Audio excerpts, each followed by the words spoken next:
परम सत्कारयोग गुरुदेव जी महाराज, पंडाल विच बैठी समूह साध संगत जीओ, आप सब नूं जय गुरुदेव, जय गुरु रविदास। राग तनासरे बाणी सतगुरु रविदास महाराज जीओ की एक ओंकार सतगुर प्रसाद। चित सिमरन करयो नैन अबिलोकनो, श्रवण बाणी सजस पूर राखयो।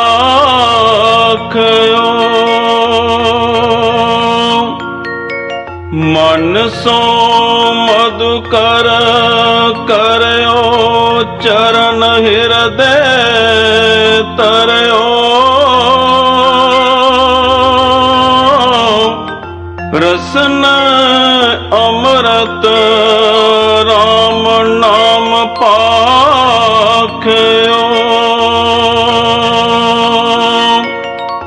चित सिमरन करो नैन अबिलोकनो,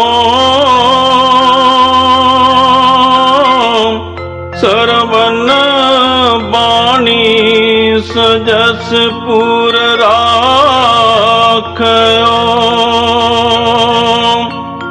मन सो मधुकर करयो चरण हृदय तरयो। रसन अमृत राम नाम पाखयो। गुरु प्यारी साध संगत जीओ, सारियां ही संगतां नूं दास वल्लों जय गुरुदेव, जय गुरु रविदास। सतगुरु रविदास महाराज जी दी पवित्र बाणी दा आपने सबद सरवण कीता है। सारियां ही संगतां जानदियां हन कि सतगुरु रविदास महाराज जी ने सानू भगती मार्ग दस्सिया, ते जिथे उन्हां ने सानू भगती मार्ग दस्सिया उथे सानू जिंदगी जीण दी कला भी सिखाई है। साडा जीवन आनंदमई किस तरह रह सकदा है, असी किस तरह तंदुरुस्ती जिंदगी जी सकते हाँ, गुरु जी ने अपनी बाणी दे विच ये दस्सिया है। अज दा मनुख बेशक बहुत ज्यादा तरक्की कर गया है, जिस तरह के पहला ये मनुख जेड़ा पहाड़ां दियां खुंदरां च रिया करदा सी जां झोंपड़ियां च रिया करदा सी, अज किन्ने किन्ने सोहने महल बना ले इसने। पहले समयां च देखा जाए तो इंसान अपने शरीर नूं ढकण दे लई जां तां जानवरां दी खल वरतिया करदा सी, जां दरख्तां दे पत्ते ते जां दरख्तां दी सिल। अज किन्ने किन्ने सुंदर कपड़े आ गए हन। पहले समयां दे विच यह इंसान पैदल ही सफर करदा सी। अज गड्डियां, मोटरां, कारां, हवाई जहाज आ गए हन। कितनी मनुख ने तरक्की की, पर सारा कुछ पा के भी इंसान दुखी है। कारण इहदी सोच ठीक नहीं रही। अज किसी भी मनुख नूं पुछो, हर मनुख अपने कोई ना कोई बीमारी दस देगा, और बहुत सारियां बीमारियां दा कारण दो चीजां बनता है। एक साडी खुराक और दूसरा सोच। खुराक ते सोच दे नाल ज्यादा बीमारियां ने। ऐ शुगर दी बीमारी और ब्लड प्रेशर हाई जां लो रहना, ये दो बीमारियां दा कारण ते खास करके ही ये साडी खुराक ते साडी सोच नाल बनदियां ने। गुरु जी ने दोनों ही तरह दी गल कही है। जिस तरह भोजन दी गल कही कि जेह कुल साध वैस न होए, गुरु जी ने सानू सादा भोजन करने लई कहा, वैस नूं खाण लई कहा।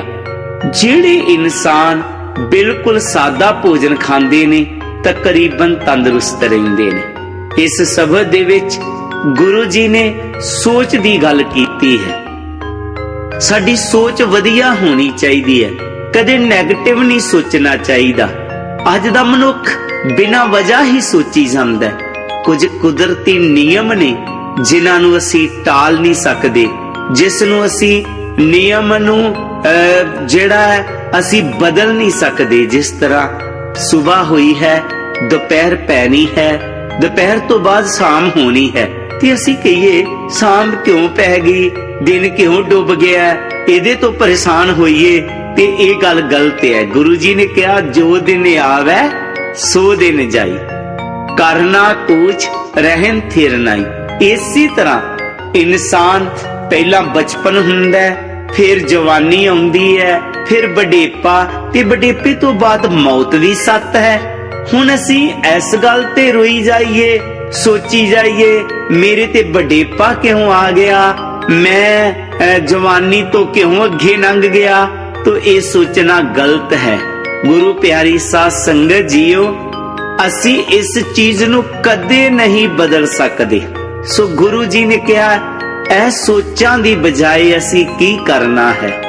गुरु जी ने बस इंसान नू सोच वधिया बनाने लई कहा। उन्होंने कहा चित सिमरन करो नैन अवलोकनो, चित दे विच ओदा चिंतन कर, होर सोचां नू छड्ड दे।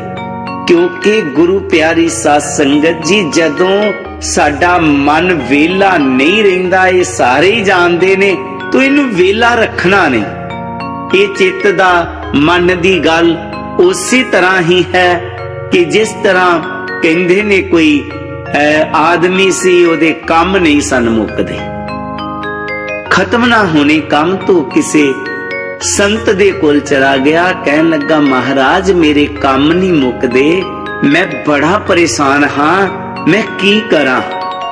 कहन लगे ठीक है भगता तू थोड़ा चिर इत्थे रह, मैं सोचांगा तेरे काम किस तरह ठीक हो सकते ने। वो संतां दी सेवा च जुड़ गया, काफी देर तक उन्हां दी सेवा कीती। संत महात्मा उन्हां ते बहुत प्रसन्न हुए। उन्होंने कहा जा हुण मैं तेनू एक ऐसा नौकर दे रहा जिहड़ा तेरे काम बहुत जल्दी मुका देगा। उन्होंने किसी नौकर नू बुलाया, कहन लगा कि तू इहदे नाल जाना होएगा, कि जो भी काम कवे उन्नू करके आना होएगा। उन्हें कहा सत बचन, पर महाराज जी मेरी भी शर्त इनू दस दवो। कहंदे हाँ गल ध्यान नाल सुन पई, इनू वेला नहीं रहन देना। नहीं महाराज मेरे कोल काम ही बहुत है। कहंदे नहीं इन्हें काम बहुत जल्दी कर देने है, इनू कदे भी वेला नहीं छड्डना, ऐ याद रखना। कहन लगा ठीक है महाराज। घर पहुंचिया, जदों घर पहुंचिया कहन लगा कि तू नहा धो लै और तैयार हो जा, तेनू मैं काम समझा दा। कहंदा ठीक है जी। नौकर नहाता धोता और वो सेवादार जेड़ा संता उन्हें दिता होया ही नौकर दे रूप च तैयार होया और उस मालिक दे नाल तुर पिया। उदे बाहर खूहे ते चले गए, जिवें वो जीवीदार सी बेचारा। कहन लगा सब तो पहला ये काम मेरा वेख लै कि आ जितने पशु ने इन्हां नूं घाह पट्ठा पाना है। कहंदा सत बचन जी इन्हां नूं पै जाएगा। ते होर काम कहंदे ये खूह चलाना हुंदा, कहंदे ये भी चल जाएगा। होर काम कहन लगे कि वाई भी करनी है, हल वाउणे ने, कहंदे ये भी हो जाएगा। कहंदा जे ये भी कर ले तो ये सफाई करनी पएगी। कहंदे ये भी कर लांगा। वो कहंदे एक एक दिन च काम ये कर देगा, एक दिन सफाई कर देगा, एक दिन ये हल वा देगा, एक दिन ये गाइयां नूं जानवरां नूं घाह पा देगा। तू सारे काम दस के कहंदा हुण कहंदे तुसी जा सकदे। अजे वो घर पहुंचिया ही है तो नौकर भी पीछे। कहंदा तेनू मैं काम दस के आया, तू आ भी गया। कहंदा मैं काम महाराज जी कर आया सारे। हैं सारे? हाँ जी वो खेत वाते मैं सारे दे सारे। कहंदे चल मेरे नाल वेख तू वाकिया खात सारा दा सारा वाह दिता होया सी। सारे पशुआं नूं अपने भोजन मिलिया होया, पाव के पट्ठे पे ने सबना दे अगे। बिल्कुल कलीन ओदी हवेली कीती हुई है। वो बड़ा खुश होया। ਕਹਿੰਦਾ ਯਾਰ ਕਮਾਲ ਦੀ ਗੱਲ ਕਰਤੀ, ਇਹ ਤੇ 200 ਨੌਕਰ ਕੰਮ ਨਹੀਂ ਸੀ ਕਰ ਸਕਦਾ, ਤੂੰ 1 ਘੰਟੇ ਚ ਸਾਰਾ ਕੰਮ ਕਰ ਦਿੱਤਾ। ਕਹਿੰਦਾ ਪਰ ਦੂਜੀ ਸ਼ਰਤ ਤੂੰ ਜਾਣਨਾ, ਮੈਂ ਵਿਹਲਾ ਨਹੀਂ ਰਹਿੰਦਾ, ਮੈਨੂੰ ਕੋਈ ਨਾ ਕੋਈ ਕੰਮ ਦੱਸਣਾ ਪਵੇਗਾ। ਕਹਿੰਦਾ ਠੀਕ ਹੈ, ਕੱਲ ਫੇਰ ਇਹ ਕੰਮ ਕਰਨੇ ਨੇ। ਕਹਿੰਦੇ ਮੈਂ ਕਰ ਦਵਾਂਗਾ। ਦੂਜੇ ਦਿਨ ਕੰਮ ਕੀਤੇ, ਫੇਰ ਉਹਦੇ ਕੋਲ ਪਹੁੰਚ ਗਿਆ। ਕਹਿੰਦਾ ਮਹਾਰਾਜ ਜੀ ਤੁਹਾਡੇ ਸਾਰੇ ਹੀ ਕੰਮ ਕਰ ਦਿੱਤੇ ਨੇ ਮੈਂ, ਜੋ ਵੀ ਤੁਸੀਂ ਸਮਝਾਏ ਸਨ, ਹੁਣ ਅਗਲਾ ਕੰਮ। ਕਹਿੰਦਾ ਅੱਗੇ ਤੇ ਕੰਮ ਹੀ ਕੋਈ ਨਹੀਂ ਹੈ। ਕਹਿੰਦੇ ਨਾ ਮੈਂ ਵਿਹਲਾ ਨਹੀਂ ਰਹਿੰਦਾ, ਤੇ ਜੇ ਵਿਹਲਾ ਰਹੇ, ਕਹਿੰਦਾ ਮੈਂ ਬੰਦਿਆਂ ਨੂੰ ਖਾਣਾ ਸ਼ੁਰੂ ਕਰ ਦਿੰਦਾ, ਮੈਂ ਅਸਲ ਚ ਭੂਤ ਆ। ਤੇਰੇ ਕੋਲ ਇੱਕ ਪਰਦਾ ਰੱਖਿਆ, ਉਸਨੇ ਦੱਸਿਆ ਨਹੀਂ ਮੇਰੇ ਬਾਬਤ, ਮੈਂ ਭੂਤ ਹਾਂ। ਜਦੋਂ ਮੈਂ ਵਿਹਲਾ ਹੋਵਾਂ ਮੈਂ ਬੰਦਿਆਂ ਨੂੰ ਖਾਣਾ ਸ਼ੁਰੂ ਕਰ ਦਿੰਨਾ। ਤੇ ਕਿੰਨੂੰ ਖਾਏਗਾ? ਕਹਿੰਦਾ ਜਿਹੜਾ ਮੇਰੇ ਲਾਗੇ ਰੇ ਹੋਏਗਾ। ਕਹਿੰਦਾ ਲਾਗੇ ਤੇ ਮੈਂ ਹੀ ਹੋਵਾਂਗਾ, ਤੂੰ ਪਹਿਲਾਂ ਤੁਹਾਡਾ ਹੀ ਨੰਬਰ ਆਏਗਾ। ਕਹਿੰਦੇ ਨਾ ਭਰਾਵਾ, ਤੈਨੂੰ ਮੈਂ ਵਾਪਸ ਹੀ ਛੱਡਾਂਗਾ। ਕਹਿੰਦੇ ਫਿਰ ਛੱਡਿਆ। ਵਾਪਸ ਲੈ ਕੇ ਜਾ ਰਿਹਾ ਤਾਂ ਅੱਗੋਂ ਕੋਈ ਹੋਰ ਸੰਤ ਮਿਲ ਪਏ, ਕਹਿਣ ਲੱਗੇ ਵੀ ਦੱਸ ਕਿੱਧਰ ਜਾ ਰਿਹਾ? ਕਹਿੰਦਾ ਜਾਣਾ ਕੀ ਹੈ ਯਾਰ, ਕਿਸੇ ਸੰਤ ਦੇ ਚਰਨਾਂ ਚ ਗਿਆ ਸਾਂ, ਉਹਨਾਂ ਦੀ ਮੈਂ ਬਹੁਤ ਸੇਵਾ ਕੀਤੀ, ਉਹ ਮੇਰੀ ਸੇਵਾ ਤੋਂ ਪ੍ਰਸੰਨ ਹੋ ਕਰਕੇ ਇੱਕ ਮੈਨੂੰ ਨੌਕਰ ਦਿੱਤਾ ਹੈ, ਜਿਹੜਾ ਮੇਰੇ ਘਰ ਦੇ ਕੰਮ ਕਰਦਾ ਹੈ। ਨੌਕਰ ਤੇ ਬਹੁਤ ਚੰਗਾ ਹੈ, ਕੰਮ ਵੀ ਬਹੁਤ ਕਰਦਾ ਹੈ, ਪਰ ਇੱਕ ਉਹਦੇ ਚ ਅਵਗੁਣ ਹੈ ਕਿ ਉਹ ਵਿਹਲਾ ਨਹੀਂ ਰਹਿੰਦਾ। ਤੇ ਕਹਿੰਦਾ ਵਿਹਲਾ ਰਹਿਣ ਹੀ ਨਾ ਦੇ। ਕਹਿੰਦਾ ਜਦੋਂ ਆਖਰ ਤੇ ਯਾਰ ਕੰਮ ਮੁੱਕਦੇ ਹੀ ਹੈ, ਔਰ ਜਦੋਂ ਕੰਮ ਮੁੱਕਦੇ ਆ ਉਹ ਵਿਹਲਾ ਰਹੇ, ਤੇ ਕਹਿੰਦਾ ਮੈਂ ਤੈਨੂੰ ਖਾ ਜਾਣਾ।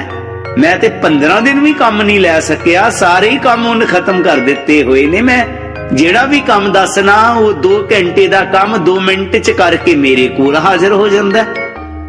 ਕਹਿੰਦਾ ਜਦ ਉਹਨੂੰ ਵਿਹਲਾ ਰਹਿਣ ਹੀ ਨਾ ਦੇ। ਕਹਿੰਦਾ ਆਖਰ ਤੇ ਵਿਹਲਾ ਰਵੇਗਾ ਹੀ। ਕਹਿੰਦਾ ਨਹੀਂ ਵਿਹਲਾ ਨਹੀਂ ਰਹਿੰਦਾ। ਉਹਨੇ ਇੱਕ ਡੰਡਾ ਦੇ ਦਿੱਤਾ, ਬਾਂਸ ਦੇ ਦਿੱਤਾ। ਕਹਿੰਦਾ ਇਹ ਬਾਂਸ ਲੈ ਜਾ, ਇਹਨੂੰ ਗੱਡ ਦੇਣਾ ਜਾ ਕੇ ਘਰ ਚ। ਜਦੋਂ ਕੰਮ ਮੁੱਕ ਜਾਏ ਇਹਨੂੰ ਕਹੇ ਇਹਦੇ ਤੇ ਚੜ ਤੇ ਉੱਤਰ। ਇਹ ਚੜਦਾ ਰਹੇਗਾ, ਉਤਰਦਾ ਰਹੇਗਾ, ਇਹ ਕੰਮ ਮੁੱਕਣ ਵਾਲਾ ਨਹੀਂ ਹੈ। ਨਾ ਹੀ ਕੰਮ ਮੁੱਕੇਗਾ ਤੇ ਨਾ ਤੈਨੂੰ ਖਾਵੇਗਾ। ਕਹਿੰਦੇ ਗੱਲ ਠੀਕ ਹੈ। ਵਾਪਸ ਆ ਗਿਆ। ਕਹਿੰਦਾ ਚੱਲ ਪਈ। ਵਾਪਸ ਚਲੇ ਗਏ। ਕੰਮ ਦੱਸਿਆ ਉਹਨੇ ਸਾਰੇ ਕਰ ਦਿੱਤੇ।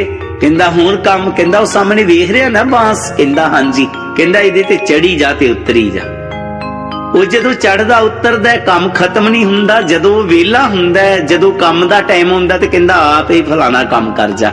ਉਹ ਕੰਮ ਕਰ ਲਿਆ। ਫਿਰ ਜਦੋਂ ਵਿਹਲਾ ਹੋਏ ਤੇ ਕਹਿੰਦਾ ਇਹਦੇ ਤੇ ਚੜੀ ਜਾ ਤੂੰ ਉਤਰੀ ਜਾ। ਤੋ ਗੁਰੂ ਜੀ ਨੇ ਵੀ ਸਾਨੂੰ ਉਹ ਬਾਂਸ ਦਿੱਤਾ, ਸਤਿਗੁਰੂ ਰਵਿਦਾਸ ਜੀ ਨੇ, ਕਿ ਇਹ ਮਨ ਜਦੋਂ ਵਿਹਲਾ ਹੋਵੇ ਇਹਨੂੰ ਵਿਹਲਾ ਨਹੀਂ ਰਹਿਣ ਦੇਣਾ। ਕੀ ਕਰਨਾ? ਚਿੱਤ ਸਿਮਰਨ ਕਰੋ। ਇਹਦੇ ਚ ਸਿਮਰਨ ਕਰੀ ਜਾਣਾ, ਨਾਮ ਜਪੀ ਜਾਓ। ਨੈਣ ਅਵਲੋਕਨੋ, ਨੈਣਾ ਦੇ ਨਾਲ ਗੁਰੂ ਜੀ ਦੇ ਨੂਰੀ ਸਰੂਪ ਨੂੰ ਦੇਖੋ। ਇਹ ਕੰਨਾਂ ਦੇ ਨਾਲ ਸ਼ਬਦ ਦੀ ਧੁਨੀ ਨੂੰ ਸੁਣੋ। ਇਸ ਨਾਸ ਦੇ ਨਾਲ ਉਹਦੀ ਪਵਿੱਤਰ ਸੁਗੰਧੀ ਨੂੰ ਲਵੋ। ਇਸ ਤਰ੍ਹਾਂ ਜੇ ਤੁਸੀਂ ਕਰਨਾ ਸ਼ੁਰੂ ਕਰ ਦੇਵੋਗੇ, ਆਪਣੇ ਮਨ ਤੋਂ ਦੂਸਰੀਆਂ ਸੋਚਾਂ ਨੂੰ ਘਟਾ ਦੇਵੋਗੇ, तो तुसी कुदरती खुश रहना सिख जावोगे।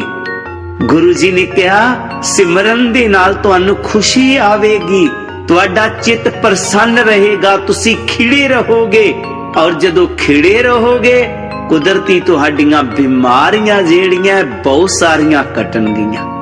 गुरु प्यारी साध संगत जी, वाकया अज बहुत सारियां जो सानू बीमारियां साडी सोच करके है, बिना वजह असी किसी दे कोलों नफरत करी जावांगे, सड़ी जावांगे। किसी दा वधिया काम वेख के असी जलदे जा रहे हां, किसी दी खुशी वेख के असी दुखी हुंदे जा रहे हां।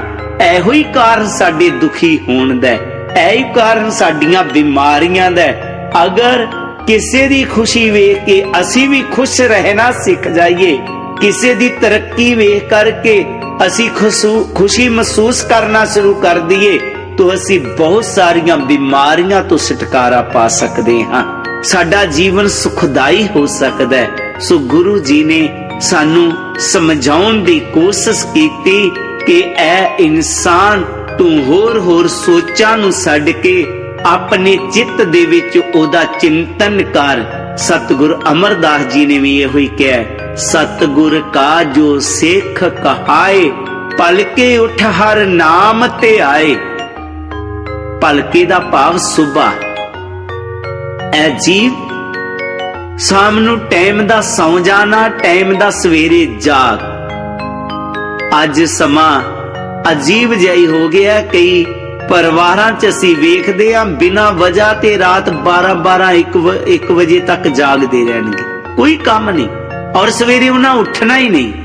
पातशाह जी कहंदे नहीं, टाइम दा सौ जाना, टाइम दा जागना, ये भी तंदुरुस्ती दी निशानी है।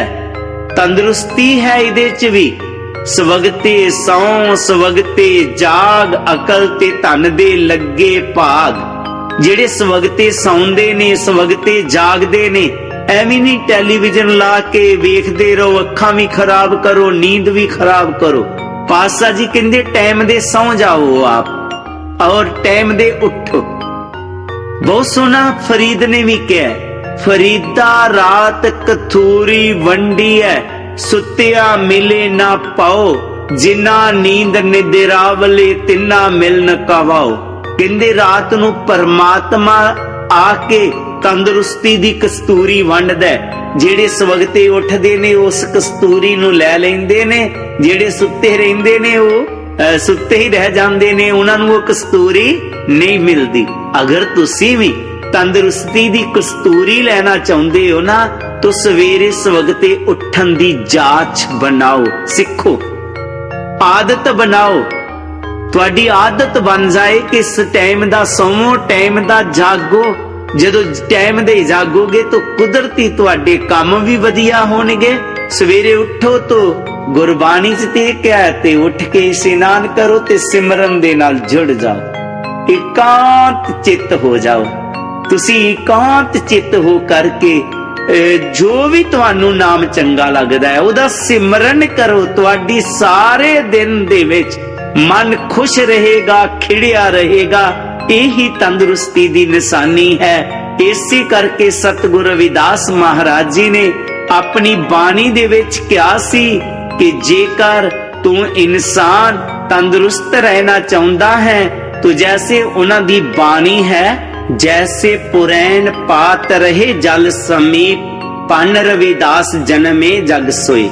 पुरैन पात एक बूटी है, आम ये पिकनिक स्पॉटां तो मिलती है, गुलदस्ते दे रूप च हुंदी है। जदों इनू पानी च पा दो हरी हो जाती है, और इस तरह ही सुक्की रह जाती है। गुरु जी कहंदे ने इसी तरह तेरा सुक्या होया हिरदा, तेरा मुरझाया होया चेहरा, जदों तू नाम दे विच इनू पा देवेगा, ये खिड़ जाएगा, मुरझा जाएगा। गुरु पातशाह जी फिर अपनी बाणी अगे फरमाउंदे हन, मेरी परीत गोबिंद स्यों जिन घटे, मैं तो मोल महंगी लीजी सटे रहा। मेरी परीत गोबिंद स्यों जिन घटे, मैं तो मोल महंगी लीजी सटे रहा। हुण सतगुरु जी एक गुरमुख दे प्यार दी गल करदे हन, एक गुरमुख दी प्रीति दी गल करदे हन। जो सच्चा सुच्चा गुरमुख है ओदा प्रभु चरना दे नालों कदे प्यार नहीं टुटदा। गुरु जी कहंदे ने मेरा ऐसा प्रेम बनिया है, ऐसी प्रीति बन गई है, ये कदे टुटेगी नहीं, क्योंकि प्रीति नू मैं बहुत महंगे मुल दा खरीदया। मैं तो मुल महंगी लई जी सटै, मैं महंगे मुल दी प्रीति खरीदी है। इसी करके जो मेरा प्यार है अटूट है, ये टूटन वाला नहीं है। गुरु प्यारी साध संगत जी, बहुत सारे लोग देखे ने उन्हां दा प्यार बड़ा पहला पहला दिसदा है, लेकिन बाद च टुट जांदा है। असल दे विच की है, उन्हां ने उस प्यार दा मुल नहीं दिता। गुरु जी कहते मैं इस प्यार दा मुल दिता है, तन मन अर्प्यो पूज चढ़ावो, गुर प्रसाद निरंजन पावो। मैं तन मन इहदे लई अर्पण कीता होया। कि इतिहास है कि एक बार राजा जनक ने किसी नू गुरु बनाउणा सी। मन दे विच सोच आई कि कहंदे ने गुर बिन गत नी, सा बिन पत नी, तो मैनू भी गुरु बनाना चाहिए। कुंभे बद्दा जल रहे गुर बिन, कुंभे बद्दा जल रहे जल बिन कुंभ ना होए, ज्ञान का बद्दा मन रहे गुर बिन ज्ञान ना होए। तो गुरु बनाउण दे लई उन संतां महात्मा नू बुलाया, महापुरुषां नू बुलाया। जदों महापुरुष राजा जनक दे दरबार च आउण लगे तो अष्टाबक्कर किते वेख रिहा है, अपने पिता नू कहन लगा, पिता जी ऐ संत महात्मा किथे जा रहे ने? बेटा मैं पुछ के आंदा। संता महात्मा नू पुछया तुसी किथे जा रहे हो? कहंदे राजा जनक ने गुरु बनाना है, तो असी सारे संत महात्मा उहदे दरबार च जा रहे हां। हर एक नू सोचा कि राजा मेरा चेला बन जाए, दूजा सोचदा मेरा चेला बन जाए। अष्टाबक्कर जी एक बहुत वधिया सोचदे गुरमुख सन, गुरसेवक सन। कहन लगे पिता जी उथे फिर बहुत संत महात्मा आउणगे ना? हाँ बेटा ये सारे संत उथे जा रहे ने। तो पिताजी मैनू भी किसी तरीके उथे पहुंचा दो, क्योंकि अष्टाबक्कर जी खुद नहीं सन चल सकते। अष्टाबक्कर, बक्कड़ दा मीनिंग ही वट हुंदा है, और अष्टा अठ उहदे शरीर नू अठ वल पैंदे सन, इसे करके उन्हां दा नाम अष्टाबक्कर सी। तो पिता ने मोढियां ते चुक्या, कहन लगे चल बेटा फिर मैं तैनू भी उथे लै चलदा। वो भी राजे दे दरबार च पहुंच गए। पिता ने मोढियां तो थल्ले उतारिया, बड़े बड़े वड्डे आश्रमां दे संत महात्मा उत्थे पहुंचे हुए सन। बहुत वधिया वधिया पोशाकां पाईयां होईयां ने, वधिया वधिया आसन थल्ले वसाए हुए ने। उहदे वल वेख के सारे लोग हसन लग पे। अष्टाबक्कर नू वेख के सारे संत महात्मा हसना शुरू कर दिता। उन्होंने संता महात्मा ने कहन लगे देखो ये भी राजा जनक दा गुरु बन आया जे, जिन्नू भला वेखना ही चंगा ना लगे, जेड़ा वेखन नू ही बंदा चंगा ना लगे, इनू गुरु कौन बनाएगा? राजा जनक उधरों आया, इधर उदा पिता बहुत परेशान होया अष्टाबक्कर दा। कहन लगा बेटा तू एवें इत्थे आया, ये सारे तेनू मजाक कर रहे ने। पिता जी कोई गल नहीं, टाइम आउण ते मैं इन्हां दा जवाब देवांगा। अष्टाबक्कर जी पहुंचे, होर संत महात्मा उत्थे पहुंचे हुए ने। बहुत सारे महात्मा लोग ने, ज्ञानी लोग ने। राजा जनक आ गया है, एक स्टेज बनी हुई है ते स्टेज दे ऊपर एक घोड़ा खिलारिया होया है। सारे हैरान ने संत महात्मा भी कि स्टेज दे ऊपर घोड़े दा की भाव। तो राजा जनक आया, सारियां नू उन हाथ जोड़ के नमस्कार की। कहन लगा है संतो महात्मो तुहाडे विचों मैं किसी नू अपना गुरु बनाना चाहता हाँ। मेरा गुरु कौन होवेगा? मैं घोड़े दी रिकाब च पैर तरना, जो घोड़े दे चढ़दे तक मैनू ज्ञान दे देवेगा, वो मेरा गुरु होवेगा। सारे चुप करके, इतनी जल्दी ज्ञान? घोड़े च रिकाब पैर तरिया जाए, घोड़े दी रिकाब च घोड़े दे चढ़दे तक पूरा मिनट नहीं लगता, कुछ सैकंड लगते ने। पर मैं ते 12 साल गुरु दी संगत रिया तां जाके मैनू ज्ञान होया।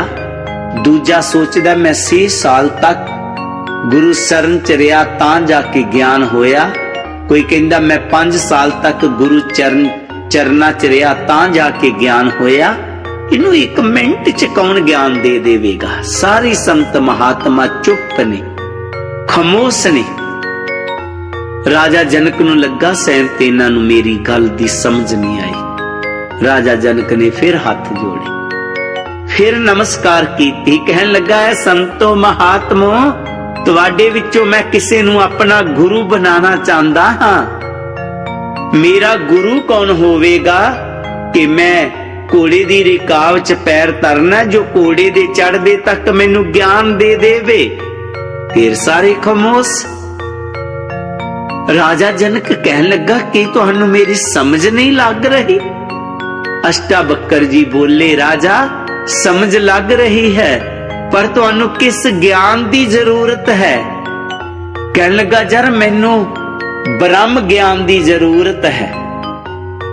राजा जे ब्रह्म ज्ञान दी जरूरत सही तो ब्रह्म ज्ञानी इकट्ठे करने सन, तू ते सारे ही चमड़े दे व्यापारी इत्थे इकट्ठे कर ले होए ने, ये तेनू ब्रह्म ज्ञान की देणगे? राजा इन सानू चमड़े दे व्यापारी कहता, रौला पै गया। कहंदा नहीं नहीं राजा, चमड़े दे व्यापारी नहीं, ये है ही सारे चमार ने। तो तां बहुत गुस्से च आ गए। सानू राजा पहला चमड़े दे व्यापारी हुण चमार कहता है, ये अपनी शकल तां देखे। राजा जनक भी कहन लगा, ओए अपने वाल ते वेख लै पहला। तो इन्हां नू चमड़े दे व्यापारी कह रहे हैं, कदी चमार कह रहे हैं। राजा चमड़े दा व्यापारी कौन हुंदा है? जो चमड़े दा काम करदा है, चमड़े दी पहचान करदा है। राजा इन्हां लोकां ने मेरे चमड़े दी पहचान कीती, मेरे शरीर नू 8 वल पेंदे ने, इन्हां ने मैनू हसना शुरू कर दिता। हुण भी ते इहो ही कह रहे ने, अपने वल वेख, कितना दे शब्द बोल रहे ने कि मैनू की है, केवल मेरे शरीर नू वल ने, मेरा शरीर ठीक नहीं है, तो ये मेरा सारा ही चमड़े दा शरीर है, मेरा चमड़ा ठीक नहीं है। राजा मेरी आत्मा ठीक है, मेरी आत्मा नू कोई फर्क नहीं है। राजा दरिया नू बहुत वल ने, लेकिन पानी नू कोई वल नहीं है। मेरे शरीर नू वल ने, मेरी आत्मा नू कोई भी वल नहीं है। तेनू ब्रह्म ज्ञान मैं दिंदा हां। राजा नू अद्धा ते ज्ञान उदों ही हो गया, और उन्होंने ये भी यकीन हो गया कि मैनू ज्ञान दे सकदा है। हाँ राजा, पहला जेकर किसी नू गुरु बनाना होवे तो कहंदे ने उन्नू तन मन धन भेंट करना पैंदा है। कहंदा हाँ मैं जानदा। तो राजा फिर ये तन मन धन किहदा है? कहंदा जी तुहाडा। कहंदा राजा ऐ सोच ले। कहंदा जी मैं दिलों कह रहा कि तुहाडा। राजा फिर ये तन किहदा है? कहंदा तुहाडा। मन किहदा है? तुहाडा। धन किहदा है? तुहाडा। कहंदे फिर चढ़ हाँ जरा अपने घोड़े ते। राजा चढ़न लगा। कहंदा रुक। राजा मेरा मन कहंदा तू घोड़े ते नहीं चढ़ेगा। राजा मन मेरा है, मेरी गल मन्नेगा ना, मन मेरा है, ये घोड़े ते नहीं चढ़ेगा। राजा रुक गया। राजे नू ज्ञान हो गया, वाकया जे मन गुरु दा हो जाए तो कदे भी विकारां च नहीं पवेगा। मन विच सतगुर के पास तिस सेवक के कारज रास। जिन मन गुरु नू वेचता उहदे सारे कारज रास हो जांदे ने। इस कारण गुरु जी कहंदे ने जिन्हां ने अपना तन मन गुरु नू अर्पण करके ये प्रीति नू खरीद लिया, फिर उन्हां दा प्यार कदे नहीं टुट सकदा, उन्हां दी प्रीति कदे खत्म नहीं हुंदी। सो असी सच्चा जे प्यार करना है तो सब तो पहला ऐ सोचना होएगा कि मन गुरु नू देना होएगा, मन अपना नहीं रखना होवेगा। जिन्हां ने अपना तन मन उस मालिक दे हवाले कर दिता है उन्हां दा प्यार कदे नहीं टुटदा। देखो इतिहास है, प्रहलाद नाल की कुछ होया, मीरा बाई नाल की कुछ होया, पर उन्हां ने अपनी प्रीति नू नहीं छड्डिया। सो असी भी अपना तन मन भेंट करना होएगा। गुरु जी अपनी बाणी च अगे फरमाउंदे हन, साध संगत बिना पौने उपजे, पाप बिन भगत नहीं होए तेरी।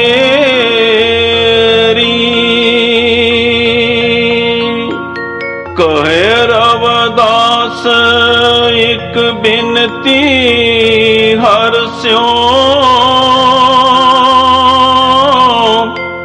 ਪੈਜ ਰਾਖੋ ਰਾਜਾ ਰਾਮ ਮੇਰੀ।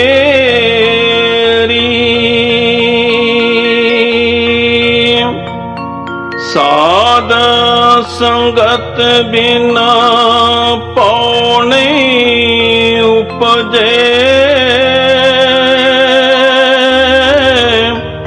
ਭਾਵ ਬਿਨ ਭਗਤ ਨੀ ਹੋਏ ਤੇਰੀ।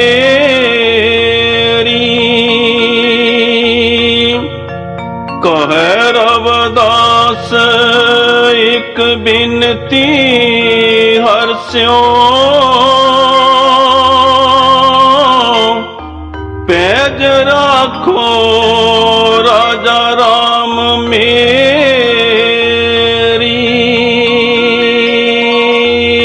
ਗੁਰੂ ਜੀ ਨੇ ਭਗਤੀ ਮਾਰਗ ਦੀ ਗੱਲ ਕੀਤੀ ਹੈ। ਜਿਹੜੀ ਭਗਤੀ ਹੈ ਇਹ ਵੀ ਪਿਆਰ ਤੋਂ ਬਿਨਾ ਨਹੀਂ ਹੋ ਸਕਦੀ। ਥੋਥਾ ਨਾਮ ਜਪਣ ਨਾਲ ਕੁਛ ਮਿਲਣ ਵਾਲਾ ਨਹੀਂ ਹੈ। ਉਹ ਤੇ ਤੋਤਾ ਵੀ ਕੋਈ ਗੱਲ ਕਬੋ ਰੱਟ ਲੈਂਦਾ ਹੈ।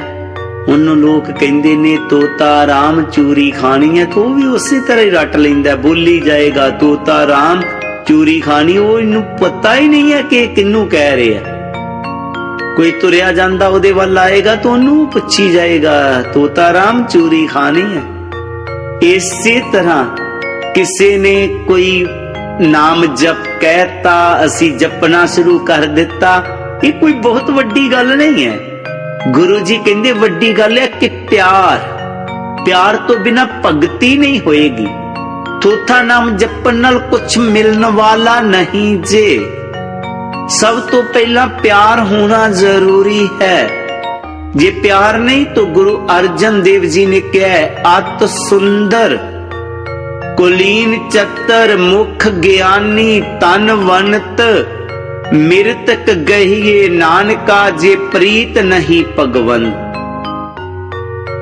ਕੋਈ ਬੜਾ ਗਿਆਨੀ ਹੋਵੇ, ਬੜਾ ਭਗਤੀ ਕਰਨ ਵਾਲਾ ਵੀ ਹੋਵੇ, ਲੇਕਿਨ ਜੇ ਪਿਆਰ ਨਹੀਂ ਵੇ ਅਰਥ ਚਲਾ ਜਾਏਗਾ। ਸਿਮਰਨ ਦੇ ਨਾਲ ਭਗਤੀ ਦੇ ਵਿੱਚ ਪਿਆਰ ਦੀ ਚਾਸਨੀ ਹੋਣਾ ਬਹੁਤ ਜ਼ਰੂਰੀ ਹੈ। ਤੇ ਪਿਆਰ ਆਏਗਾ ਕਦੋਂ, ਪਿਆਰ ਬਣੇਗਾ ਕਦੋਂ? ਸਾਧ ਸੰਗਤ ਬਿਨ ਭਉ ਨਹੀਂ ਉਪਜੇ। ਬਿਨਾਂ ਸੰਤਾਂ ਦੀ ਸੰਗਤ ਤੋਂ ਪਿਆਰ ਪੈਦਾ ਨਹੀਂ ਹੋਏਗਾ। ਇਸ ਕਰਕੇ ਸਭ ਤੋਂ ਪਹਿਲਾਂ ਭਗਤੀ ਮਾਰਗ ਦੇ ਵਿੱਚ ਸੰਤ ਮੱਤ ਦੇ ਵਿੱਚ ਸਾਨੂੰ ਸੰਤਾਂ ਦੀ ਸੰਗਤ ਕਰਨੀ ਚਾਹੀਦੀ ਹੈ। ਇਸੇ ਕਰਕੇ ਕਬੀਰ ਮਹਾਰਾਜ ਜੀ ਨੇ ਕਿਹਾ ਸੀ ਕਿ ਐ ਮਾਲਕਾ ਮੇਰੇ ਤੇ ਕਿਰਪਾ ਕਰ, ਰਿੱਧ ਸਿੱਧ ਮੰਗੂ ਨਹੀਂ, ਮੰਗੂ ਤੁਮਸੇ ਏ ਨਿਸ ਦਿਨ ਦਰਸ਼ਨ ਸਾਧਕਾ ਕਹੇ ਕਬੀਰ ਮੁਹਿ ਦੇ। ਐ ਮਾਲਕਾ ਮੈਂ ਆਪ ਕੋਲੋਂ ਕੋਈ ਰਿੱਧੀ ਸਿੱਧੀ ਨਹੀਂ ਮੰਗਦਾ, ਮੈਂ ਇੱਕ ਬੇਨਤੀ ਜ਼ਰੂਰ ਕਰਦਾ ਹਾਂ, ਮੈਨੂੰ ਸੰਤਾਂ ਦੀ ਸੰਗਤ ਦੇ ਨਾ, ਤਾਂ ਕਿ ਸੰਤਾਂ ਦੀ ਸੰਗਤ ਕਰਨ ਦੇ ਨਾਲ ਮੇਰੇ ਮਨ 'ਚ ਪਿਆਰ ਪੈਦਾ ਹੋ ਜਾਏ। ਜਿਹੜੇ ਲੋਕ ਸੰਤਾਂ ਦੀ ਸੰਗਤ ਨਹੀਂ ਕਰਨਗੇ ਉਹਨਾਂ ਦੇ ਮਨਾਂ ਦੇ ਵਿੱਚ ਪ੍ਰਭੂ ਪ੍ਰਤੀ ਕਦੇ ਪਿਆਰ ਨਹੀਂ ਜਾਗੇਗਾ, ਕਿਉਂਕਿ ਕੁਦਰਤੀ ਗੱਲ ਹੈ। ਸਿਆਣੇ ਕਹਿੰਦੇ ਨੇ ਜੈਸਾ ਦੁੱਧ ਤੈਸੀ ਬੁੱਧ, ਜੈਸਾ ਪਾਣੀ ਤੈਸੀ ਬਾਣੀ, जैसा अन्न तैसा मन और जैसी संगत वैसी ही रंगत। ਜਿਹੋ ਜੀ ਅਸੀਂ ਸੰਗਤ ਕਰਾਂਗੇ ਸਾਡੇ ਤੇ ਉਹੋ ਜਿਹਾ ਰੰਗ ਚੜ੍ਹਨਾ ਹੈ। ਇਸ ਕਰਕੇ ਸੰਤਾਂ ਦੀ ਸੰਗਤ ਕਰਨਾ ਤਾਂ ਕਿ ਸਾਡੇ ਮਨਾਂ ਦੇ ਵਿੱਚ ਪ੍ਰਭੂ ਪ੍ਰਤੀ, ਪ੍ਰਭੂ ਭਗਤੀ ਪ੍ਰਤੀ ਪਿਆਰ ਪੈਦਾ ਹੋ ਸਕੇ। ਜੇਕਰ ਅਸੀਂ ਸੰਤਾਂ ਦੀ ਸੰਗਤ ਨਹੀਂ ਕਰਾਂਗੇ ਤਾਂ ਸਾਡੇ ਮਨਾਂ ਦੇ ਵਿੱਚ ਇਹ ਪਿਆਰ ਪੈਦਾ ਕਦੇ ਨਹੀਂ ਹੋਏਗਾ। ਤੇ ਜੇ ਪਿਆਰ ਪੈਦਾ ਨਹੀਂ ਹੋਏਗਾ ਭਗਤੀ ਪ੍ਰਤੀ ਤਾਂ ਭਗਤੀ ਹੋ ਵੀ ਨਹੀਂ ਸਕੇਗੀ। ਕਹੇ ਰਵਿਦਾਸ ਇੱਕ ਬੇਨਤੀ ਹਰ ਸਿਓ, ਪੈਜ ਰਾਖਿਓ ਰਾਜਾ ਰਾਮ ਮੇਰੀ। ਸਤਿਗੁਰ ਜੀ ਸ਼ਬਦ ਦੀਆਂ ਆਖਰਲੀਆਂ ਪੰਕਤੀਆਂ ਚ ਕਹਿੰਦੇ ਨੇ, ਐ ਮਾਲਕਾ ਮੈਂ ਤੇਰਾ ਹਾਂ, ਮੇਰੀ ਪੈਜ ਰੱਖ, ਇੱਜ਼ਤ ਰੱਖ। क्योंकि मैं तेरा बन चुका हाँ। ते हुण मैनू अगर कोई भी कुछ कहेगा तो तेनू भी लाज लगेगी। जैसे कि सतगुर कबीर जी ने भी कहा सी, औगन हारे पिता जी बख्श गरीब निवास, जे मैं पूत कपूत हूं तो पिता को लाज। ऐ पिता, जे मैं पुत्र तो कपुत्र बन गया तेनू भी लाज लगेगी। फलाने दा मुंडा किन्ना वाला दिया वे, पिता नू भी बदनामी हुंदी है। मैं तेरा हाँ ना मेरे पिता, मैनू कदे अवगुणा च ना पैन देना, ताकि किते तेनू बदनामी ना मिले। मेरे मन नू हमेशा विकारां तो बचाई रखना, अवगुणा तो बचाई रखना। मेरे च पवित्रता रहे, मेरे च शुद्धता रहे। ऐ मेरे मालका, जे मेरे च शुद्धता रहेगी, मेरे च पवित्रता रहेगी, तो तुहानू भी एदा मान सम्मान मिलेगा कि फलाने दा बेटा कितना अच्छा है। तो इस करके मेरे ते बख्शस करना, मेरे ते कृपा करना, मैनू अवगुणा वाले पासे नहीं जान देना। और ये सच है, जेड़ा बिल्कुल तनो मनो हो के वो मालिक दा हो गया, उस पिता दा हो गया, तो पिता कदे भी अवगुणा वाले पासे अपने जीवनों नहीं जान दिंदा, उन्हों कदे भी विकारां च नहीं पैन दिंदा, क्योंकि उन्हों भी ओदी शर्म मारदी है। तो इस करके ओदे पिता दे, उस पिता दे बनो, ओदे हो जावो।